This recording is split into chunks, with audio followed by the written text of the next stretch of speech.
విదేశాల్లో ఉద్యోగం అంటే మనకున్నటువంటి మోజుని భారీగా వాడుకుంటున్నారు. విదేశీ ఉద్యోగాలు, విదేశీ చదువులు అంటే మనకు మోజు.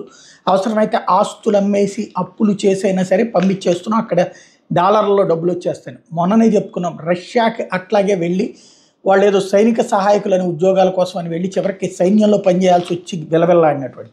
ఇప్పుడు చివరికి కాంబోడియా లాంటి దేశంలో ఉద్యోగాలు అన్నటువంటి పేరుతో చెప్తే కూడా పరుగులు పెట్టుకుంటూ వెళ్ళారు. చివరికి అది కాస్త మానవ అక్రమ రవాణా అన్నటువంటి విషయం తేలింది. తాజాగా చైనా ముఠాకి భారత్ వాళ్ళని విక్రయించేస్తున్నారు. ఇది తాజాగా బయటపడ్డటువంటి అంశం. ఉద్యోగాల పేరుతో విదేశాలకు జరుగుతున్న మానవ అక్రమ రవాణా వ్యవహారాన్ని విశాఖ సైబర్ క్రైమ్ పోలీసులు ఛేదించారు.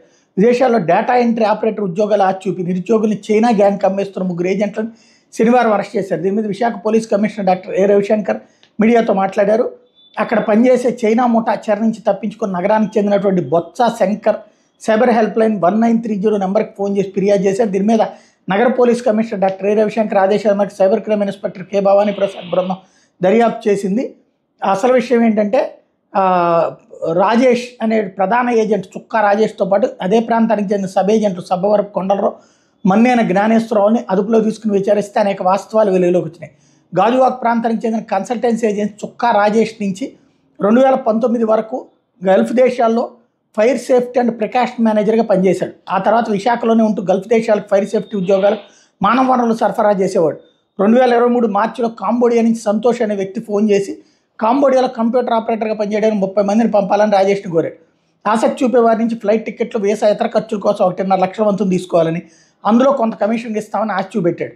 రాజేష్ అందుకు అంగీకరించి సోషల్ మీడియా ద్వారా విదేశాల్లో డేటా ఎంట్రీ ఉద్యోగాలకు దరఖాస్తు చేసుకొని ప్రకటనలో ఇచ్చాడు. నిజమని నమ్మిన 27 మంది నిరుద్యోగులు 1.5 లక్షల వంతులు కట్టారు. రాజేష్ వారిని కాంబోడియా ఏజెంట్ సంతోష్కి అప్పగించారు. ఇలా 3 దఫాలుగా నిరుద్యోగులను కాంబోడియాకి పంపించారు. అయితే కొన్ని రోజులకి ఆర్య అనే పేరుతో ఒక మహిళ రాజేష్కి ఫోన్ చేసింది. సంతోష్ కంటే ఎక్కువ కమిషన్ ఇస్తానని తనకు మానవ వనరులు సరఫరా చేయాలని కోరింది.